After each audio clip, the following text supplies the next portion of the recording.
Assalamualaikum warahmatullahi wabarakatuh. Alhamdulillah wassalatu wassalamu ala Rasulillah. Amma ba'd. Fa ya ikhwatal iman rahimani Allahu wa iyyakum. Alhamdulillah, segala puji bagi Allah Subhanahu wa taala yang mana dengan taufik dan hidayahnya kembali kita bisa melanjutkan pelajaran kita dengan membaca buku Mudah Menghitung Warisan, yang mana ya sudah beberapa lama ini vakum, ya disebabkan karena banyaknya kesibukan dan lain-lainnya. Ya, kita insya Allah memasuki pelajaran ke-26 yang membahas tentang ahwalul jaddad, yaitu kondisi warisan nenek. Ya, pembahasan ini sebenarnya penyempurna dari pembahasan sebelumnya, yaitu tentang pewaris seperenam. Hanya saja pembahasan ini disendirikan, ya, karena di dalamnya banyak rincian-rincian, ya, maka perlu bab khusus untuk membahas ini. Nah, sebelum kita membahas tentang kondisi warisan nenek, akan lebih baiknya kita kembali murojaah atau mengulangi pelajaran-pelajaran sebelumnya berkaitan tentang ashabul furud atau ahli waris yang mendapatkan warisan dengan bagian tertentu. Ya, yang pertama adalah pewaris setengah. Ada 5 golongan. Mereka adalah suami, anak perempuan, cucu perempuan, saudari kandung, dan saudari seayah. Suami mendapatkan setengah dengan satu syarat, yaitu mayit tidak ada anak atau cucu, baik laki-laki maupun perempuan. Kalau ada anak atau cucu, maka suami mendapatkan seperempat. Ya, adapun anak perempuan mendapatkan setengah dengan 2 persyaratan, yaitu tunggal dan tidak ada anak laki-laki. Ya, kalau jamak 2 orang atau lebih, maka anak perempuan mendapatkan 2/3. Kalau ada anak laki-laki, maka anak laki-laki itu menjadi muasib bagi anak perempuan, ya, maka keduanya mendapatkan asobah lidzakar mislu hadzil unsayain, ya, atau bagian laki-laki 2 kali lipat daripada perempuan. Adapun cucu perempuan mendapatkan setengah dengan 3 persyaratan. Tunggal, tidak ada cucu laki-laki, tidak ada anak atau cucu yang lebih dekat. Kalau jamak, maka dia 2/3. Kalau ada cucu laki-laki, ya, maka jadi asobah lidzakar mislu hadzil unsayain.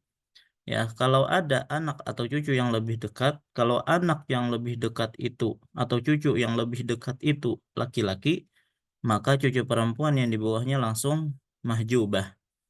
Ya, tapi kalau yang di atasnya anak perempuan 1 orang, maka anak perempuan itu akan mendapatkan setengah dan cucu perempuan akan mendapatkan seperenam.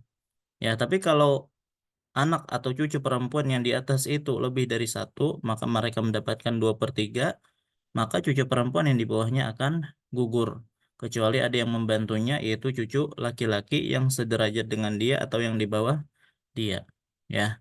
Nah, ini sudah kita bahas ketika kita membahas tentang pewaris seperenam.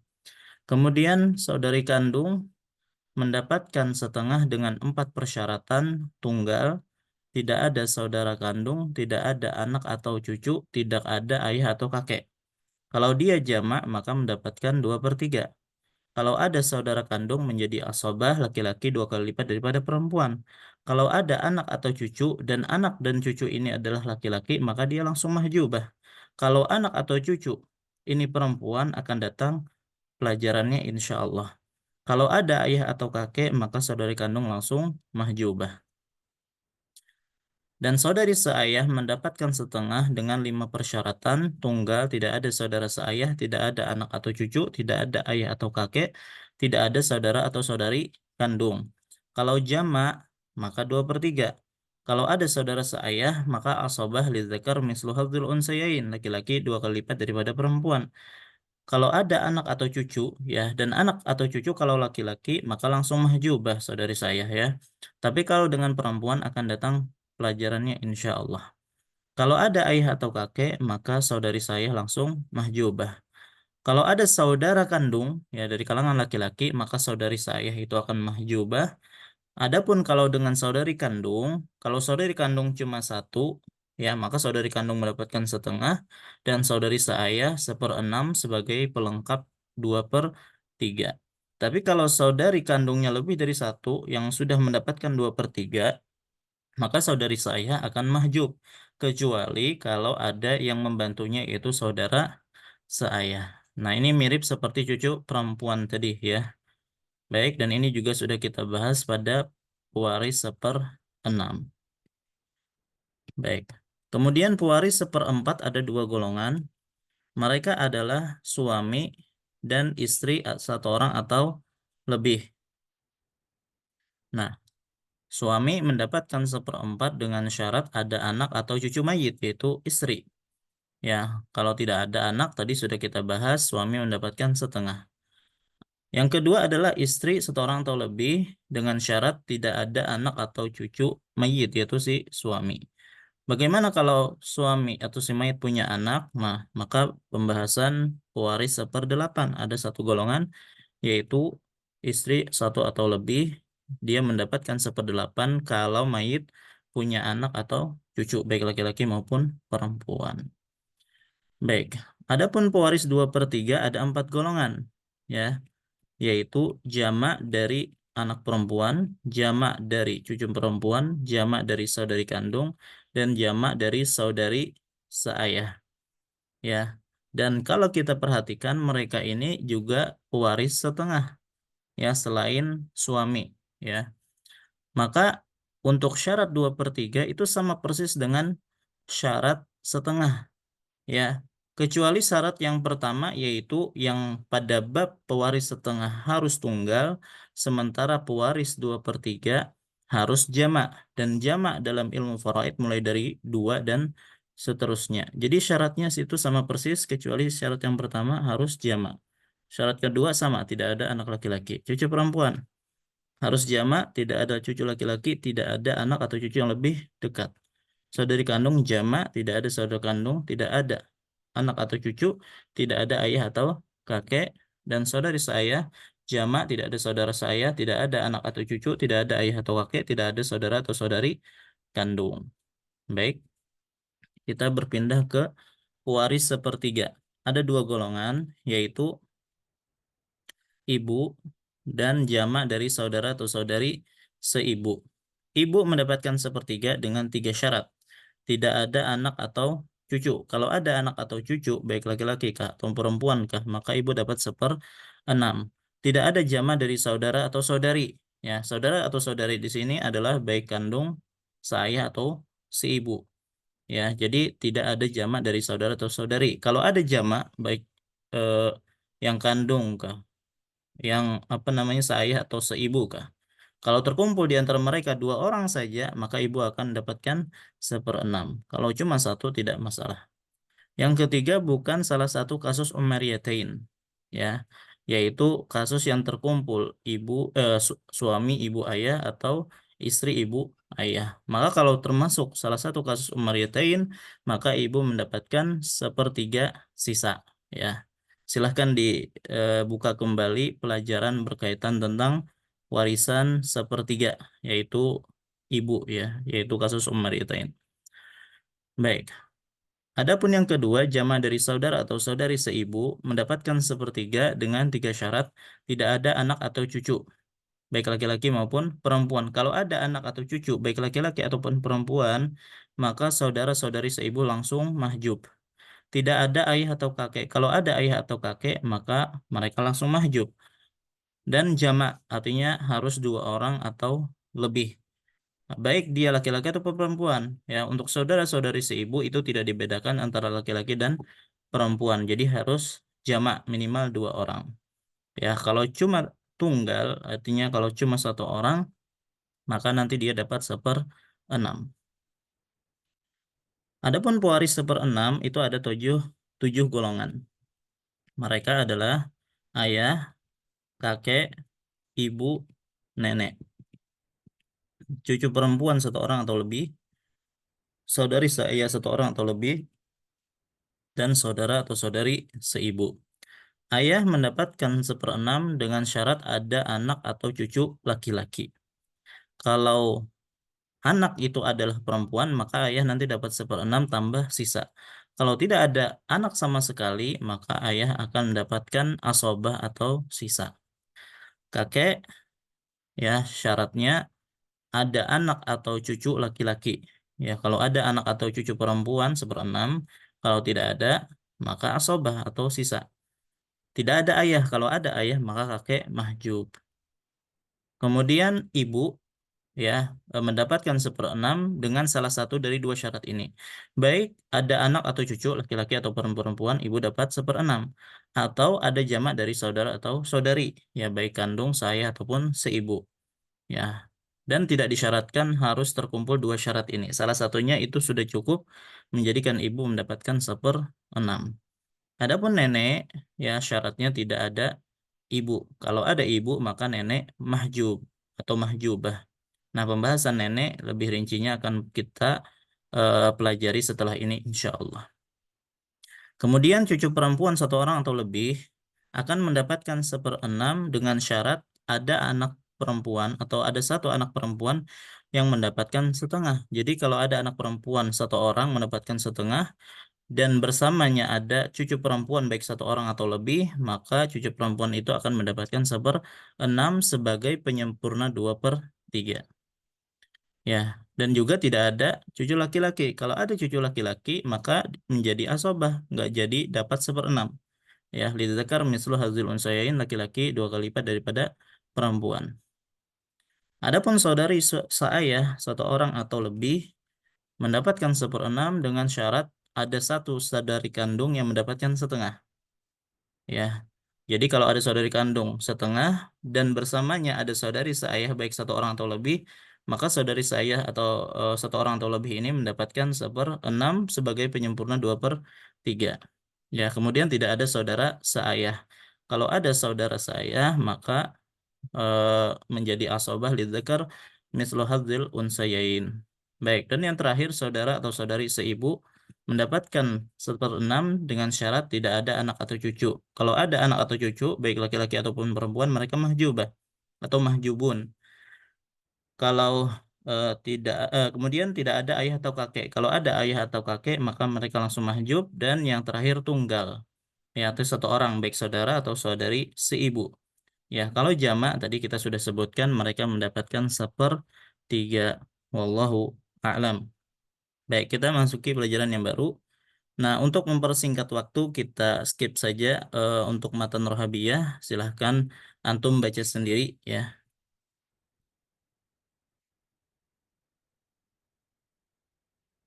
Baik, kita mulai dengan dalil warisan nenek.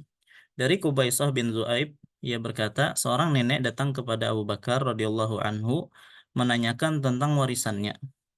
Maka Abu Bakar pun mengatakan, aku tidak mengetahui sesuatu pun untukmu di dalam kitabullah. Dan aku tidak mengetahui sesuatu apapun untukmu dalam sunnah Rasulullah. Ya, maka kembalilah, wahai nek, hingga aku bertanya kepada orang-orang. Maka Abu Bakar pun bertanya kepada orang-orang, yaitu para sahabat. Lalu Al-Mughirah bin Syu'bah radhiyallahu anhu berkata, aku menyaksikan Rasulullah SAW telah memberikannya seperenam. Kemudian Abu Bakar berkata lagi, apakah ada orang yang menyaksikannya selainmu? Maka berdirilah Muhammad bin Maslamah Al-Ansari radhiyallahu anhu dan mengatakan sebagaimana yang dikatakan oleh Al-Mughirah bin Syu'bah radhiyallahu anhu. Maka Abu Bakar pun memberikan nenek tersebut seperenam. Maka dalil ini ya merupakan dalil yang mengatakan bahwasanya nenek itu mendapatkan seperenam. Ya, baik. Nah, sekarang kita rincikan. Menurut madhab Hanabilah, nenek dari ayah, artinya ibunya ayah, sampai ke mayit kan melalui ayah. Dan ia tidak terhalangi dengan adanya ayah, karena nenek tidak mewarisi warisan ayah. Inilah pendapat yang berlaku dalam kitab ini. Jadi kalau seorang meninggal seorang meninggalkan ayah dan nenek dari pihak ayah, ya nenek dan ibunya ayah, maka ibunya ayah itu tidak mahjub dengan keberadaan ayah. Ya, tapi nenek akan mahjub dengan keberadaan ibu, walaupun dari pihak ayah nenek tersebut. Ya, baik. Misal mayit ada ayah, ada ibu. Ya, ayah punya ayah dan ibu juga. Ya, maka kakek bagi mayit dan nenek bagi mayit. Sebagaimana ibu juga ada kedua orang tuanya, maka ada kakek dan nenek. Baik, nah kakek itu bukan pembahasan kita, ya kita membahas tentang nenek gitu ya. Maka nenek dari pihak ayah, nah adapun kakek dari pihak ibu, afwan. Ya, jadi kalau kakek dari pihak ayah itu ahli waris, tapi kakek dari pihak ibu itu bukan ahli waris atau zawil arham ya. Nah, nenek dari pihak ayah tidak mahjub dengan adanya ayah. Ya, adapun kalau afwan sebelum itu, kalau seandainya ada ibu, ya maka ibu ini memahjub nenek dari pihak ibu sendiri dan juga sekaligus memahjub nenek dari pihak ayah. Ya, baik. Catatan, menurut mazhab Malikiyah hanya dua nenek yang mendapatkan warisan, yaitu nenek dari ibu dan nenek dari ayah. Ya, maksudnya ibu ayah atau ibu ibu. Ya, dan seterusnya ke atas. Ya, lewat jalur perempuan saja. Adapun menurut mazhab Hanabilah, ya ada tiga orang nenek yang mendapatkan warisan, yaitu nenek dari ayah, nenek dari ibu, dan nenek dari kakek. Ya, jadi tambahan satu dari pendapat Malikiyah. Adapun mazhab Syafi'iyah dan Hanafiyah ada empat atau lebih. Ya, empat orang nenek mendapatkan warisan dengan tambahan nenek dari kakek kedua. Jadi bukan nenek dari kakek pertama saja, tapi nenek dari kedua juga merupakan ahli waris. Dan setiap nenek yang sampai ke mayit melalui jalur ahli waris, maka merupakan ahli waris, walaupun lebih dari empat nenek dan berada pada satu derajat. Inilah pendapat yang berlaku dalam kitab ini. Ya, untuk lebih memahami, silahkan lihat bagian berikut. Eh, baik, di sini ada mayit, di bawah sini ada mayit. Mayit punya ibu, punya ayah. Ya, maka yang bagian kanan ini itu semuanya kita membahas tentang pihak ibu ya, ahli waris dari pihak ibu dan ini dari pihak ayah. Baik. Nah, ibu mayit punya ibu lagi kan? Berarti nenek, ayah, kakek. Kemudian kakek dan nenek ini punya ibu lagi, punya ayah lagi, terus sampai ke atas ada ibu lagi, ayah lagi gitu ya. Sebagaimana ini juga ayah punya ayah, ibu berarti kakek dan nenek. Ke atas lagi kakek nenek yang kedua dan seterusnya. Coba lihat untuk madhab Maliki yang merupakan ahli waris itu ibu, ibu mayit atau nenek dari pihak ibu dan seterusnya ke atas ibu itu ahli waris atau ibunya ayah atau ibu ayah atau ibu ayah. Sudah? Nah, kalau menurut Hanabilah ditambah Hanafi dan Syafi'i selain Malikiyah pokoknya ditambah ini ya selain dua ini dan ini ya ditambah lagi ini ibu ayah ayah mayit artinya kakek ini kan ayah di sini kakek ibu kakek dan ibu kakek itu merupakan ahli waris. Tapi menurut Hanafi dan Syafi'i ditambah lagi yang terakhir ini loh ibu dari kakek kedua mayit ibu ayah ayah ayah mayit dan seterusnya ke atas merupakan ahli waris. Baik, kalau masih bingung, coba lihat bagian berikut. Ini mayit punya ayah, punya ibu. Ayah punya ayah lagi, punya ibu lagi, punya ayah lagi, ibu lagi, dan seterusnya sampai ke atas. Ya, jadi pembahasan nenek itu bukan hanya nenek pertama, tapi nenek sampai ke atas. Ya, baik. Dan seterusnya seperti ini ya.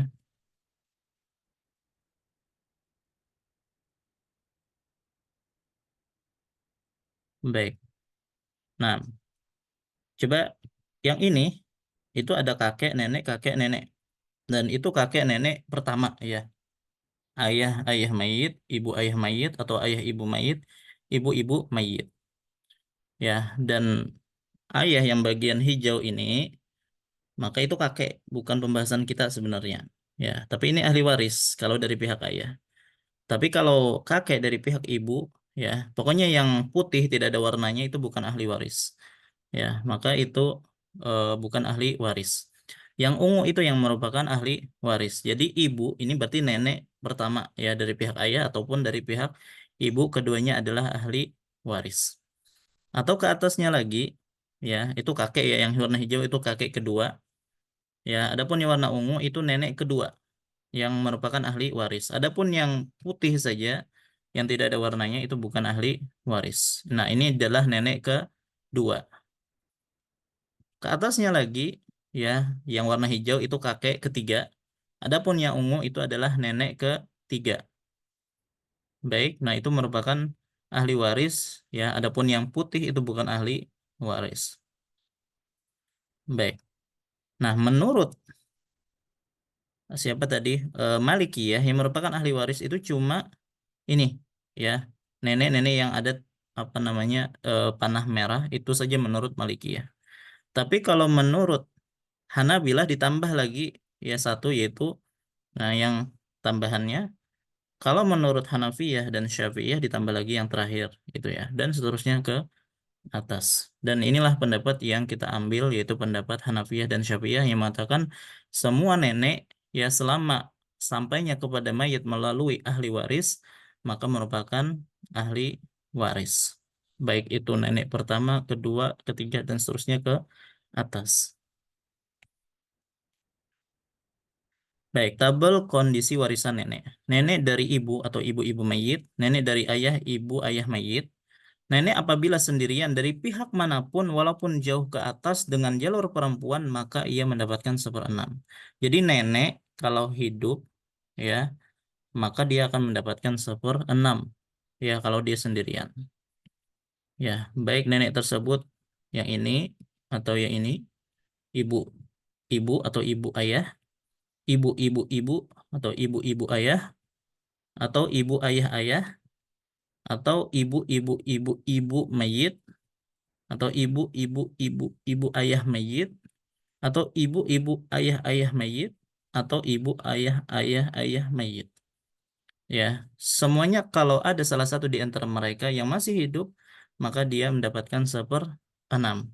Intinya kalau kita ingin mengetahui nenek mana yang merupakan ahli waris, ya caranya baik perempuan semuanya sampai mayit, ibu-ibu mayit, atau perempuan kemudian diakhiri dengan laki-laki, ibu ayah mayit, ya ibu ayah mayit, ibu ayah mayit. Yang jelas tidak ada ayah yang di tengah-tengah antara dua ibu. Nah, itu bukan ahli waris jelas. Baik. Kemudian nenek dari ibu, ibu-ibu mayit, dan nenek dari ayah, ibu ayah mayit. Nenek-nenek apabila berkumpul dan mereka berada pada satu derajat, maka mereka mendapatkan seperenam dibagi rata. Ya, sekarang kalau lebih dari satu nenek dan kedua nenek tersebut pada satu derajat, maka mereka keduanya mendapatkan seperenam dibagi rata. Ya, bukan setiap orang dapat seperenam, enggak. Ya, seperenam untuk mereka. Ya, nanti dibagi rata seperenam itu. Misal, terkumpul dalam satu kasus, ibu ayah dan ibu-ibu. Maka keduanya mendapatkan seperenam. Ya.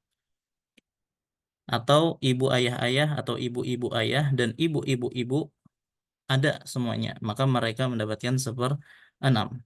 Ya, atau yang di atas ini terkumpul, kan mereka satu derajat, maka mereka mendapatkan seperenam. Artinya mereka berserikat dalam seperenam. Kemudian nenek dari ibu, ibu-ibu mayit, dan nenek kedua dari ibu mayit. Ya, maksudnya ada nenek yang lebih dekat dan ada nenek yang lebih jauh. Begitu juga ibu ayah mayit dan ibu-ibu ayah mayit. Artinya sama pihaknya ya. Artinya yang dekat dari pihak ibu bersama yang jauh dari pihak ibu. Kalau terkumpul gimana? Atau nenek dari pihak ayah yang dekat terkumpul dengan nenek yang jauh dari pihak ayah. Maka nenek-nenek apabila dari pihak yang sama, maka nenek yang dekat menggugurkan nenek yang jauh. Misal, kalau ada ibu ini, ibu, ya, maka akan menggugurkan yang di atasnya. Atau kalau ada ibu-ibu atau nenek ya, nenek pertama, maka akan menggugurkan ibu kedua dan ketiga. Begitu juga kalau dari pihak ayah ada ibu kedua, yang ini ya, maka menggugurkan yang di atasnya. Atau kalau ada yang lebih dekat menggugurkan yang di atasnya seperti itu ya. Ini kalau sama pihak ya. Sekarang kalau berbeda gimana? Nenek dari pihak ibu yang dekatnya adalah dari pihak ibu, ibu-ibu mayit terkumpul dengan ibu-ibu ayah mayit dari pihak ayah. Maka nenek yang dekat dari pihak ibu menggugurkan nenek yang jauh dari pihak ayah. Coba, misalnya ada ini kan dari pihak ibu, ibu. Yang jelas yang di atas dari pihak ibu itu merupakan mahjub ya tentunya. Nah, dan juga memahjub ibu yang jauh dari pihak ayah. Ini mahjub, mahjub, mahjub. Baik. Atau yang ini, memahjub yang di atasnya tentunya, dan juga yang dari pihak ayah.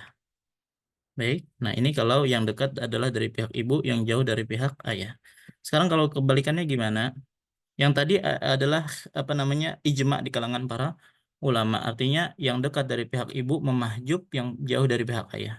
Kalau dibalik, yang dekat adalah dari pihak ayah dan yang jauh dari pihak ibu, seperti ibu ayah dan ibu mayit, maka di sini ada khilaf. Ya, nenek yang dekat dari pihak ayah menggugurkan nenek yang jauh dari pihak ibu menurut mazhab Hanafiyah dan Hanabilah. Inilah pendapat yang berlaku di kitab ini. Ya, artinya sama saja. Ya, walaupun di sini ada khilaf, cuman dalam buku kita itu disamakan. Artinya dari pihak yang dekat dari pihak ayah menggugurkan nenek dari pihak ibu yang jauh ya. Artinya nenek yang jauh dari pihak ibu. Ya, misalnya ada ini ya. Ini nenek kedua dari pihak ayah, maka menggugurkan yang di atasnya tentunya dan juga menggugurkan nenek yang jauh dari pihak ibu. Atau ada ini, maka menggugurkan yang di atasnya dan juga yang jauh dari pihak ibu. Baik. Kemudian yang terakhir, nenek kedua yang mana ibu ayah ibu. Berarti ibu kakek dari pihak ibu gitu ya. Atau ibu ayah mayit. Setiap nenek yang sampai ke mayit melalui jalur orang yang bukan ahli waris, maka ia tidak mendapatkan warisan. Ini adalah kaidah umum dalam faraid. Coba kita lihat. Ibu ini tidak mendapatkan warisan. Kenapa? Karena melalui jalur ayah yang bukan ahli waris. Ya, begitu juga ayah ini, eh, ayah ini kan bukan ahli waris, maka di atasnya bukan ahli waris maksudnya gitu. Nah, ibu-ibu yang di atas, ibu itu bukan ahli waris. Kenapa? Karena melalui jalur yang bukan ahli waris. Di bawahnya aja bukan ahli waris, apalagi di atasnya. Itu maksudnya. Gitu juga itu ya melalui ayah yang bukan ahli waris.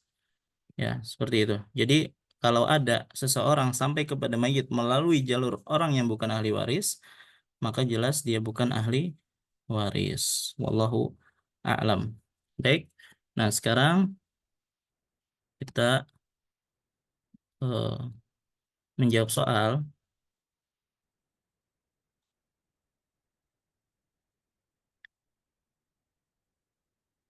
Sebentar,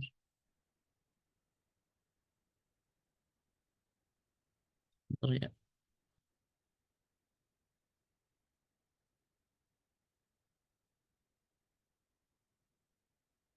Nah, sini ada beberapa pertanyaan. Nenek dari ibu dan nenek dari ayah. Berarti satu derajat, maka kita katakan kalau satu derajat tadi mendapatkan 1/6 ya dan ayahnya sisa. Baik, ini 6, 1, sisanya adalah 5. Baik, nenek dari ibu yang dekat, nenek kedua dari ayah jauh. Berarti yang dekat memahjub yang jauh. Ya, ini 1/6, ini mahjubah. Allah Akbar. Baik, ini sisa 6.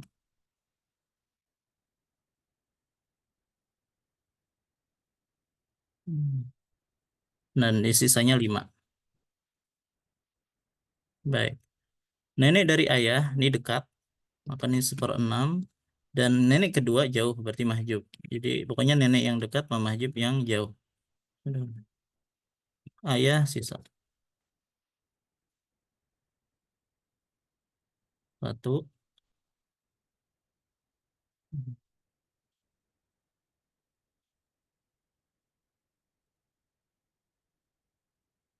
Baik.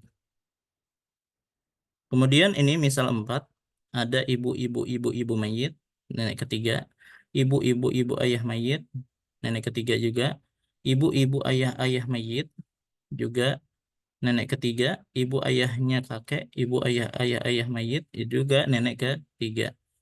Maka ini satu derajat semuanya, maka 1/6. 1/6. Ya, 6 ini sisa mu'tiknya mu'tik.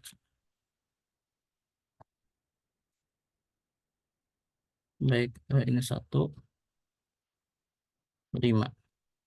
Oh. Baik, nah ini dia jawabannya. Oh, ini. Baik, nah silakan bagi antum yang sudah punya bukunya untuk dijawab soal-soal latihan berikut. Ya, ada berapa ya? Ada 8 ya. Dan silahkan kirimkan jawaban antum ke nomor berikut ini: 085974883256 ya, ini nomor WhatsApp ya.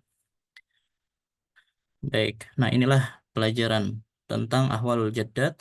Wallahu taala alam, sallallahu ala nabiyina Muhammad wa ala alihi wasallam.